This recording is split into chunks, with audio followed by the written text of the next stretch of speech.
नमस्कार दोस्तों, मैं Pooja Sachdeva PSSM blessing audio team Delhi से आप सबके लिए हमारे प्यारे पितामह पत्नी जी द्वारा लिखी पुस्तक कर्म सिद्धांत की ऑडियो नंबर 13 में पाठ कर्म चक्र क्या है में से आगे की जानकारी दूंगी।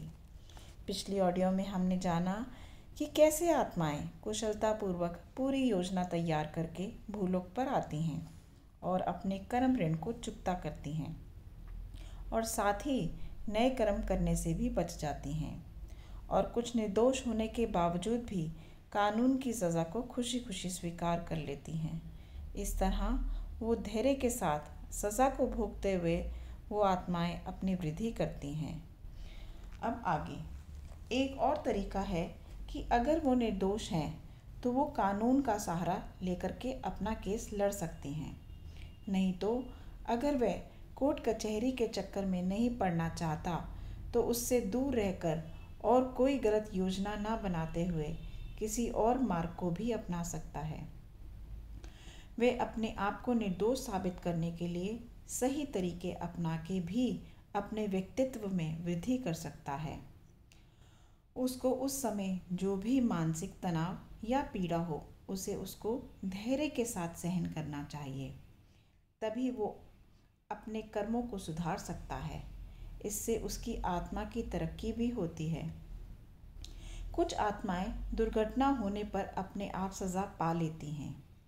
उन्हें स्थानीय कानून की भी ज़रूरत नहीं होती। इस तरह कुछ आत्माएं लंबी बीमारी का चुनाव करके आती हैं और इसी बीमारी के रूप में दुख पीड़ा भोग के सज़ा भोगती हैं और कर्म ऋण को चुकाती हैं। इसी तरह कर्म सूत्र काम करता है। कर्म ऋण को चुकाने के लिए एक और सीधा, सही और पूर्ण सफल होने वाला एक और तरीका है। ये मार्ग बड़ा ही सरल, सुगम और आसान है। अब सबके मन में ये प्रश्न उठेगा कि ये कौन सा रास्ता है। तो आपने आपको सज़ा ना देते हुए जो कर्म के अधीन हो उसकी तेज़ी से सज़ा महसूस कर रहा हो, जिसे मदद की ज़रूरत हो, उन्हें ढूंढकर उनकी यथासंभव मदद कर सकते हो। आपकी ताकत और ज्ञान को प्रजा की सुख शांति और अपनी शांति के लिए उपयोग कर सकते हो। इस तरह आप अपने कर्म ऋण को तो कम करते ही हो, साथ में दूसरों को प्रेम अनुराग के बारे में जानने के लिए भी मददगार बनते हो। पर इन सब में आपके विचार में कोई भी स्वार्थ नहीं होना चाहिए। जब आप निस्वार्थ भाव से औरों की शांति कुशलता के लिए मेहनत शुरू करेंगे, तभी आप अपने कर्म ऋण दुगनी गति से कम सकेंगे। यही कर्म पालन का मुख्य सूत्र है। कर्म सिद्धांत को समझने के लिए मुख्य है ज्ञान, पर अगर आप इसे चतुराई से समझने की कोशिश करेंगे तो आप इसको सही तरीके से नहीं समझ पाएंगे। आपको सिर्फ गलतियां ही नज़र आएंगी। कर्म सिद्धांत में ज़रा सी भी गलती नहीं है, पर जब हम चतुराई को ज्ञान के साथ जोड़कर देखेंगे तो असल सच और मतलब हम नहीं जान पाएंगे। अब प्रश्न ये उठता है कि हम नए कर्म को ना जमा करते हुए अपने कर्म ऋण को किस प्रकार कम करें। इस पृथ्वी लोक पर रहने वाले हर एक व्यक्ति ने कई हजारों सैकड़ों जन्म लिए हैं, पर फिर भी अनेक लोग जन्म लेते रहते हैं। तो क्या इसका कारण है कि हम अपने कर्म ऋण को नहीं चुका रहे हैं? शुरू में जन्मों में आत्मा तो 2 या 3 कर्म ऋण को ही चुकाने का फैसला लेती है। कोई भी आत्मा एक ही जन्म में सारी परीक्षाओं को पार करने के लिए तैयार नहीं होती। साथ ही एक ही जन्म में अपने सारे ऋण को चुकाने का आत्मा को मौका भी नहीं मिलता।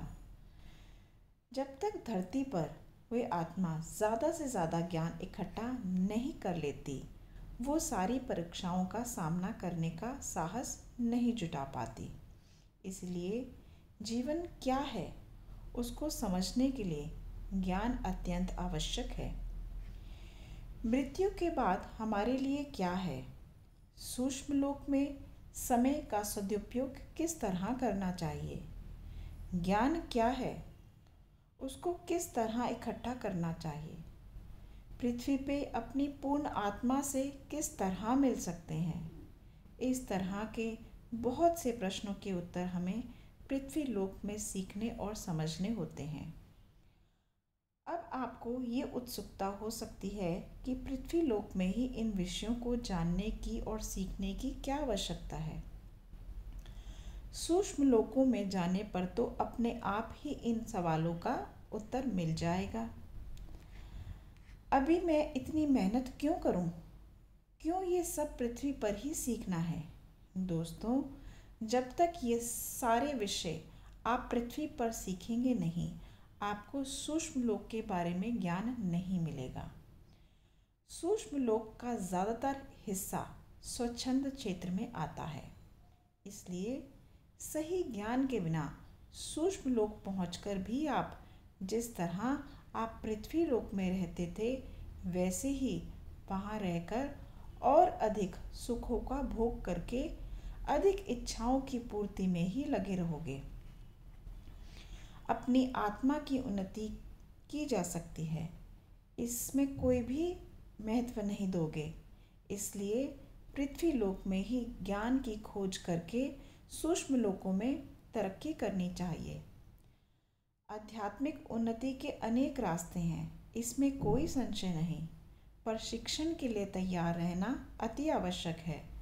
सूक्ष्म लोक में बहुत सारे जानने के अवसर हैं, इसलिए इस विषय को जानना समझना ज़रूरी है, नहीं तो हम सूक्ष्म लोक में ज्ञान को पूरी तरह नहीं ले पाएंगे।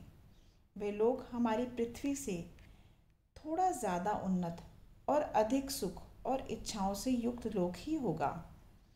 एक और विषय को साफ तौर से जानने की ज़रूरत है।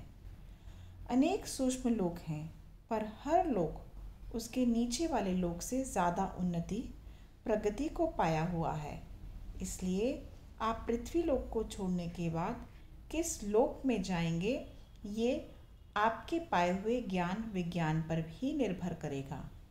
दोस्तों, आज के लिए बस इतना ही। आगे की जानकारी हम अगली ऑडियो में करेंगे। धन्यवाद।